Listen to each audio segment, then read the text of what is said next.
we all bowed our heads in prayer and prayed for Deacon Matt. He shared with the church one Sunday morning, "Somebody stole my derby hat." The pastor admonished the congregation, "All unrepentant sinners should burn. So if anybody here took that hat, please see to its safe return." The pastor recited the Ten Commandments, and prior to concluding this lamented task, he said, "Just mail it to the deacon's house, and there'll be no questions asked." Well, next Sunday morning, there was a grin on the chin of old Deacon Matt as he strolled into the church, sporting his derby hat. The pastor shouted, "Praise the Lord! Thank God for the Ten Commandments. When I said, 'Thou shalt not steal,' it repented the soul that planned it." The deacon said, "Pastor, hold it. I confess, the Ten Commandments done it. When you said, 'Thou shalt not commit adultery,' I remembered where I hung it." That's the derby hat. Here's another. It's called "What Comes Around Goes Around." We got a call about midnight. There was a traffic accident. My mother-in-law was comatose and in an oxygen tent. I rushed my wife to the hospital. There was no time to spare. Whatever the faith of the mother, the daughter wanted to be right there. Now, my mother-in-law often told my wife that I was a no-good heathen, and she would pray for our divorce as long as she was breathing. Well, by the time we got to the hospital, they had moved her to the morgue. My wife fainted on the spot and was carried to a recovery ward. But the undertaker was sympathetic. He said, "Brother Jones, I know it's a difficult choice. Shall we bury, embalm, or cremate her? I must hear it from your voice." What comes around goes around. I thought of all the times she made me sick. I told the man to do all three in case it was a trick. You got to watch how you treat your son-in-laws. That's all I'm saying. When my son got his first girlfriend, I told him, "Son, that's nice." He said, "Dad, but before I grow up, I must ask your advice. Should the man rule the woman, or should the woman rule the man? Advise me, Dad. I must know. There's some things I don't understand." I said, "Son, marriage is a learning journey, and many couples fail the course. They lose their way on the road and end up in divorce. There are only two things to know about a woman: to have her eating out of your hand, to have her jump when you stomp your foot, and yield to your every command. These two rules are the secret key, and before your life is done, I hope you discover what they are, because I don't know either one." Yeah, boy. He didn't know by him and his mother was getting along. He wouldn't have asked me that. But that's another story. Speaking about fathers and Father's Day. Now, my father was an absent father. I know a lot of people have absent fathers, but my father was an absent father. I didn't see him till after I was about 35 years old. He had been gone for about 25 years. Saw him at a family reunion. One of my uncles pointed him out to me. He said, "Richard, that's your dad over there." I went to him and talked, and he gave me a hug, and I was trying to talk to him. I said, "Dad, you left Mom in a hard way, and we grew up really struggling. So why did you leave us? You said you love us and all, but why did you leave us?" He said, "Well, son, you don't really understand. It was an adult issue and a medical issue." I said, "How was a medical issue?" He said, "Well, I had a bad back, and the doctor sent me to get some pills and told me to follow the instructions of those pills to the letter. And he said, when I got out the drugstore and looked at the back of the pills, the first thing I saw was said, 'Keep away from children.' So that explains why I haven't saw you in 30 years. You know, fathers have all kind of excuses how come they ain't seeing their kids. But it's good to be good to your kids and try to raise them and do the right thing. Personally, my son, as he grew up, he went to high school, and he came to me one day.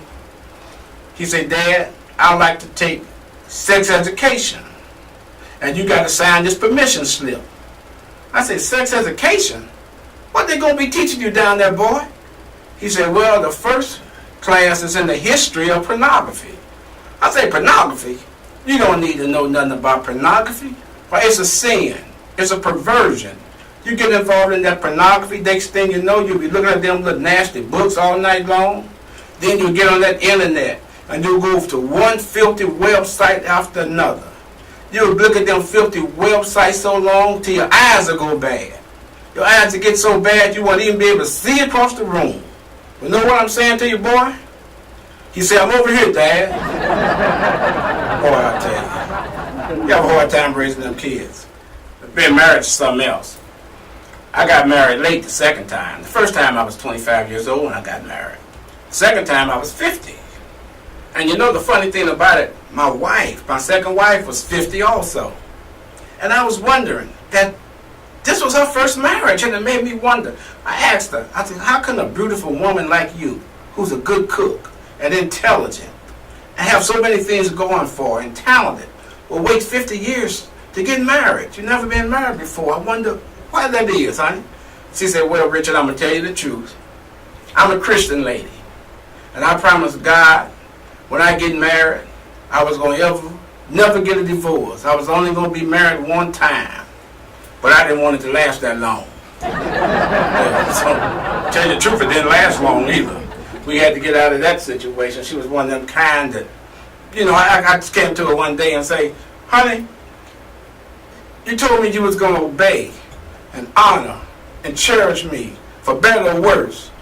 She said, you call yourself a comedian, can't you take a joke? Boy, I tell you. I had a friend, he was married for a lot of years, 40-something years. Same woman, married to her for 40-something years. And I called him after I was married for a little while, that second wife, and I say, hey, Joe, you know, my wife seemed to be ignoring me. When I talk to her, she don't turn around, she don't pay attention, she just keep busy, ignoring me, don't even look up. He said, well, you know, Richard, he said, maybe she have a hearing problem. Have you ever thought of that? I said, well, how can I tell? He said, well, next time she's doing something, say something to her while she ain't looking at you. If she don't respond, take a step closer. If she still don't respond, take another step closer until you get the depth of her hearing loss. I said, well, that's a pretty good idea, Joe. So the next day I saw her washing dishes. She was at the sink with her back turned, and I stood in the kitchen doorway and say, honey, what you doing? And she didn't respond. So I took a step closer and say, honey, what you doing? She didn't respond. I took another step closer and touched on the shoulder and shook. I said, honey, what you doing? She turned around and said, for the third time, Richard, I'm washing dishes. So my hearing aid will be coming next week. I have daughters. I have 5 daughters. The first 4 I raised as a single parent because my first wife had passed away. And they was young girls, and I raised them, and as they got older and become teenagers, one thing, you know, you fathers all know, you're going to be real careful about the boys that's dating your girls. Because you don't want none of them little baby grandchildren. You know, because it's our genes that make them kids. So I was concerned about my daughter's dating. And when she was 17 years old, the oldest one, a fella came to her to take her out. And she was upstairs getting ready. So I thought I'd screen him, you know, pick him, see what kind of guy he was. I was sitting down watching the news, and there was a guy on the bridge. Looked like he was about to jump. So I turned to that boy and say, I bet you $5 he jumped. The boy say, bet.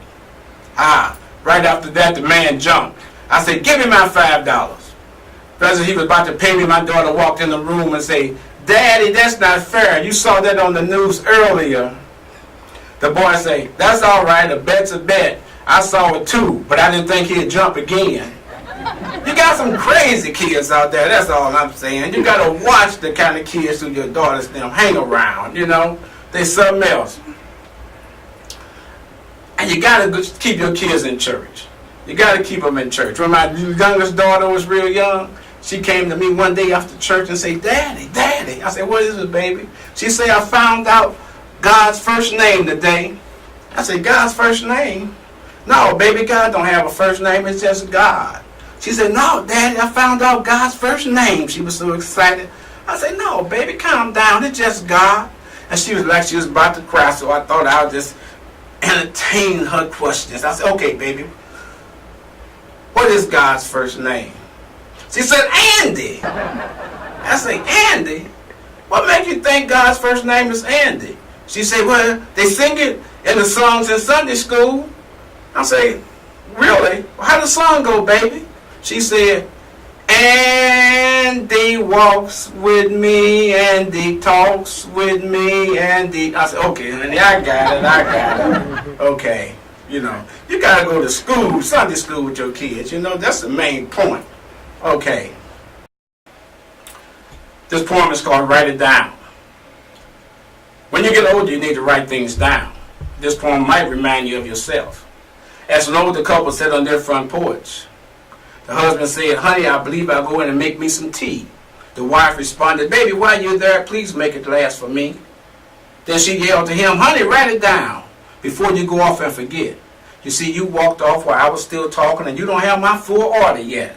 I want 3 ice cubes in my tea and lightly grilled cheese toast to match. I think you better write it down before you bring the wrong thing back. 5 minutes later, he returned with a glass of warm milk on the tray. I told you I didn't have to write it down, he began to proudly say. She looked at him with compassion and gave her head a shake and said, honey, I told you to write it down. You forgot my slice of cake. That seemed like she forgot herself, ain't it? That's how you see you get older, you got to write them things down.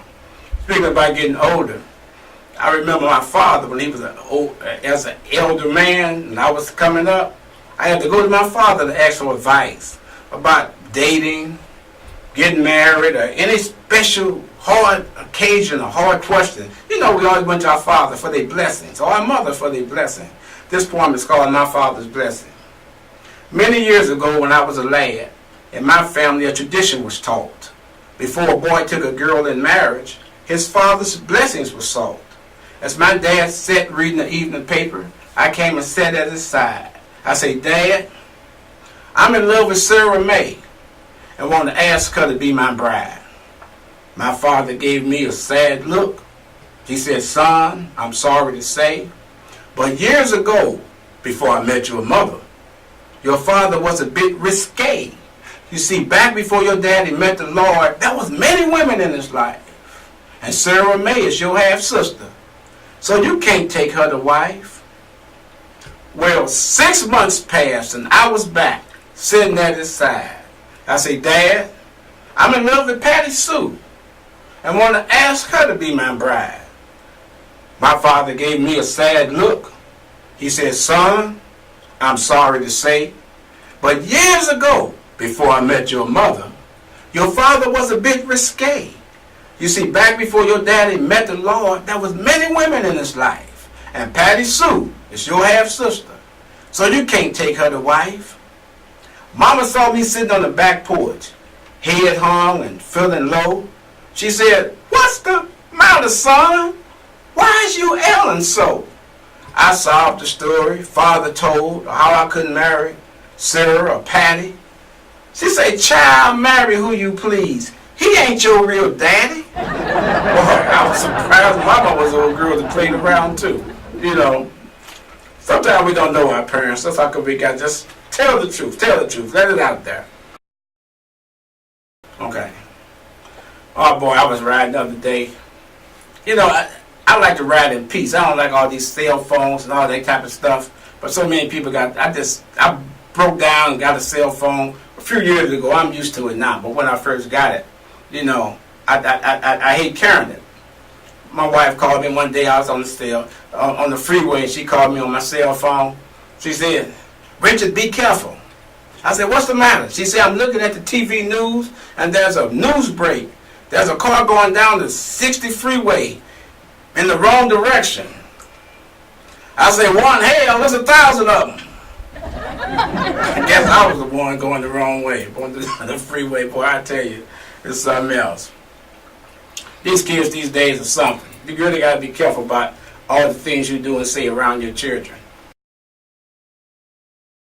It's wonderful the way the world is changing, the black president and everything. I hope the second black president be as good as Obama. I hope it don't be too long before it's coming. I don't give it's a man or a woman. Because things are changing. You can move anywhere these days and all that stuff like you can now. You don't have a lot of racism to deal with. But some people, they just have racism in their bones. I ran into a friend of mine I hadn't seen in a lot of years. Ran into him in a grocery store. He was working in the grocery store. I ran into him, and we stopped in the middle of the aisle and started talking, you know, catching up on old times. While he and I was just talking and talking, a little old white lady came up to us, and she said, "Excuse me, sir, are watermelons in season?" He said, "Watermelons? You got your nerve asking a black man about watermelons? This ain't Mississippi. This ain't the 1950s. Who you think you are? You ought to be ashamed of yourself." I said, brother, calm down. You're the produce man." You know, he didn't even realize he just got off like that. You know, but things are so different now. What I like about it, out there in the community I live in, a certain northern Riverside area, my uncle had lived out there for years, and but before he lived out there, it was no blacks. He was the only black in the neighborhood, he told me. But that was 40-something years ago. Now everybody, you know, it's a very open community. He said he was the first black. He said the people treated him all right.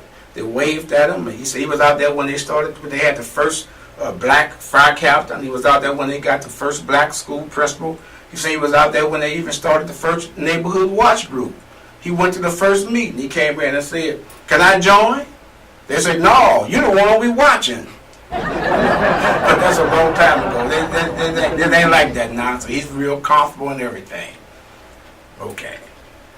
Guess I'll go to the gym. Wife always tell me about going to the gym. I said, "Why should I go to the gym?"